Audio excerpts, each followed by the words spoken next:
Это стало доброй традицией ежегодно отправлять отличников лицеев города Камрат в лагерь Садово и хорошим стимулом для учащихся, чтобы еще лучше учиться. Конечно, чтобы заслужить этот отдых, ребятам приходится немало потрудиться, чтобы закончить на отлично учебный год. Я хорошо училась в школе, 5 класс хорошо закончила на отлично. Я отличница. Отличница? А ты отличница? Мне мама купила путевку. Я в первый раз еду. Как в школе? Хорошо, на отлично. В Садово я никогда не была, и мне будет интересно, думаю.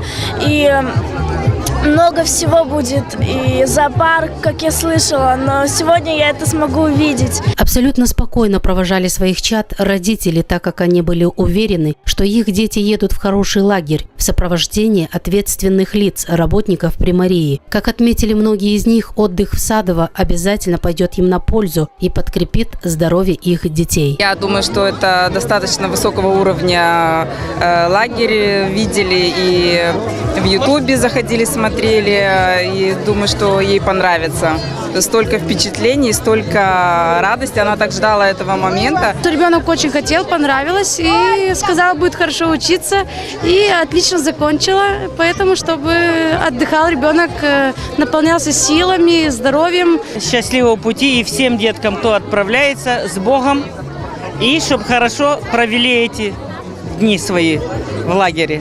В этом году 110 детей получили бесплатные путевки. Остальным ребятам, пожелавшим отдохнуть вместе со своими друзьями, была предоставлена возможность приобрести путевки за определенную плату. Всего в летний лагерь было отправлено 175 лицеистов. Примар муниципия Камрат Николай Дудогло отметил, что город гордится своими лучшими учениками и всегда будет им стимулировать.